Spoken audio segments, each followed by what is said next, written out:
Next chemical property है ammonia की, जिसमें बताया गया है फॉर्मेशन ऑफ कॉम्प्लेक्स। जो अमोनिया होती है वो कॉम्प्लेक्स कंपाउंड का फॉर्मेशन भी करती है।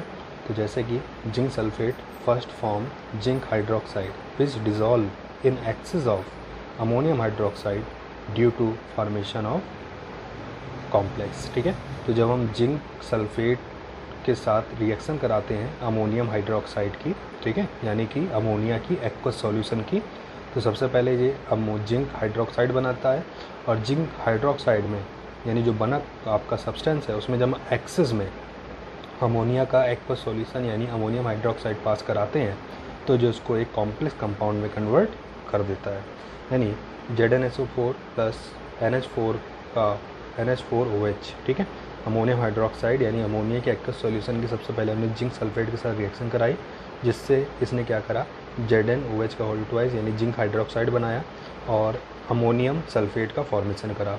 अब इसी बने हुए कंपाउंड में हमने क्या करा, इसी बने हुए कंपाउंड में हमने एक्सेस में यानी और ज़्यादा क्वांटिटी में क्या करा, अमोनिया का सॉल्यूशन एक्वस सॉल्यूशन पास कराया। तो जिससे क्या हुआ, इसने इसको एक कॉम्प्लेक्स कंपाउंड में कन्वर्ट कर दिया, साथ में बाई प्रोडक्ट के फॉर्म में वाटर रिलीज करा। तो यहाँ पर एक कॉम्प्लेक्स कंपाउंड बना जिसका नाम है tetra amine zinc second sulphate, tetra amine zinc second sulphate. इस कंपाउंड के बारे में आगे हम पढ़ेंगे। ये चैप्टर है आपका पूरा कॉम्प्लेक्स कंपाउंड, जिसके बारे में हम जब पढ़ेंगे तब हम जान पाएंगे कि ये इसकी नेमिंग किस तरह से करते हैं। तो यहाँ आपको ये समझना है कि जो अमोनिया है वो मेटल सॉल्ट के साथ रिएक्ट करके कॉम्प्लेक्स कंपाउंड का फॉर्मेशन करता है। ठीक है, तो ये आपसे पूछता है फॉर्मेशन ऑफ कॉम्प्लेक्स पूछ सकता है, या कह सकता है कि आपका जिंक सल्फेट के साथ या मेटल सॉल्ट की रिएक्शन अमोनिया के साथ कराने पर या अमोनिया के एक्वस सॉल्यूशन के साथ कराने पर क्या होता है।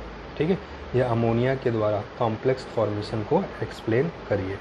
ठीक है, तो ये था फॉर्मेशन ऑफ कॉम्प्लेक्स के बारे में। नेक्स्ट क्या बेटा, it is a stronger Lewis base and use in the detection of metal ion.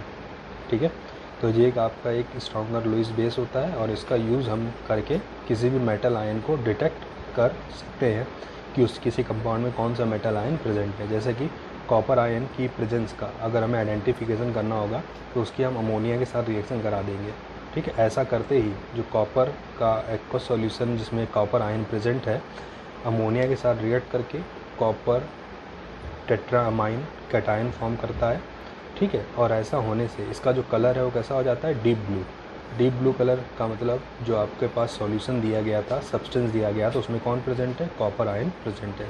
इसी तरह से अगर हमें सिल्वर आयन की प्रेजेंस का आइडेंटिफिकेशन करना है, जैसे AgCl, ठीक है, इसको इस तरह दिखाया गया है, तो हमें पता करना है कि ये आपको जो कंपाउंड दिया गया है वो एक सिल्वर आयन रखता है। तो इसके लिए हम लोग क्या करते हैं, सिल्वर आयन की रिएक्शन जो है अमोनिया के साथ कराते हैं।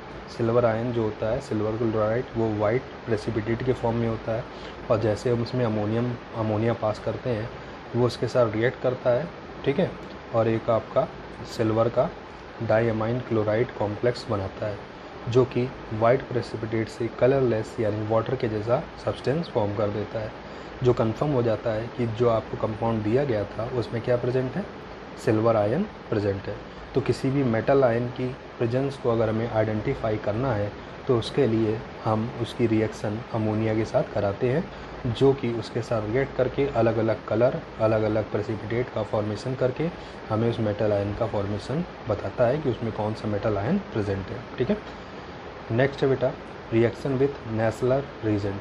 तो नेसलर रीजेंट बेसिकली आपसे पूछा जाता है कि नेसलर रीजेंट क्या होता है, या आपसे ये भी कह सकता है कि अमोनिया की नेसलर रीजेंट के साथ रिएक्शन बताइए। ठीक है, तो K2HgI4, ठीक है, यानी पोटेशियम मर्करी टेट्रा आयोडीन और पोटेशियम हाइड्रोक्साइड का जो मिक्सचर होता है, ठीक है, क्या होता है, मिक्सचर होता है, वो आपका कंबाइंडली क्या पढ़ा जाता है, नेसलर रीजेंट पढ़ा जाता है।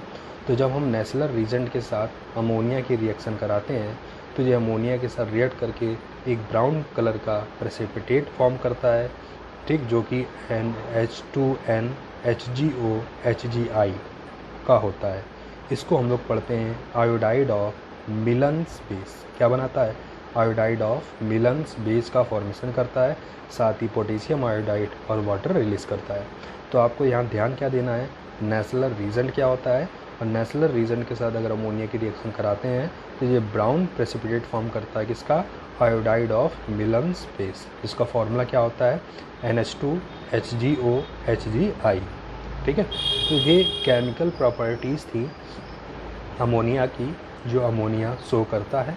ठीक है, अब हम बात करेंगे इसके यूज़ के बारे में कि इसका हम लोग यूज़ कहाँ कहाँ करते हैं अमोनिया का। ठीक है, तो इसमें फर्स्ट है बेटा in the Ostwald process of manufacture of nitric acid. अभी हम लोग आगे पढ़ेंगे नाइट्रिक एसिड फॉर्मेशन में। तो ओस्वाल्ड प्रोसेस से जब हम लोग नाइट्रिक एसिड फॉर्मेशन करते हैं तो उसमें अमोनिया का यूज़ करा जाता है। नेक्स्ट क्या है बेटा, as a refrigerant in ice factories. जो आइस फैक्ट्रीज़ होती है वहाँ आइस फॉर्मेशन में जो कूलिंग रीजेंट यूज़ करते हैं, जो कूलेंट हम लोग यूज़ करते हैं या जो रेफ्रिजरेंट हम लोग यूज़ करते हैं वो क्या होता है, अमोनिया होता है। ठीक है, नेक्स्ट क्या है बेटा, in preparation of NCl3 explosive. ठीक, जैसा हमने ऊपर बनाया था नाइट्रोजन ट्राइक्लोराइड जो कि एक एक्सप्लोसिव होता है, यानी कि अमोनिया का यूज़ हम एक्सप्लोसिव प्रिपरेशन में भी कर सकते हैं। एंड इसके बाद क्या बेटा, in the making of fibres of artificial silk and nylon. ठीक है, अगर हमें आर्टिफिशियल बेसिकली जो सिल्क होता है, रेशम होता है, वो हमें नेचुरल के सोर्सेज से ही मिलता है, मगर हमें आर्टिफिशियली अगर सिल्क यानी रेशम बनाना है तो उसके लिए हमें अमोनिया का यूज़ करके हम उसको प्रिपेयर कर सकते हैं। और नायलॉन की जो रस्सियाँ होती है, ठीक है, उसको भी बनाने में अमोनिया का यूज़ करा जाता है। ठीक है, तो ये अमोनिया की केमिकल प्रॉपर्टीज़ और उसके यूजेस थे। ठीक है, तो अमोनिया आपका जो टर्म है वो फिनिश होता है। इसके बाद हम लोग पढ़ेंगे बेटा नाइट्रिक एसिड के बारे में जो आपका नेक्स्ट टॉपिक है और नाइट्रोजन फैमिली का लास्ट टॉपिक है। ठीक है, तो आज के लिए इतना ही। ठीक है, तो बाकी हम देखेंगे नेक्स्ट वीडियो में।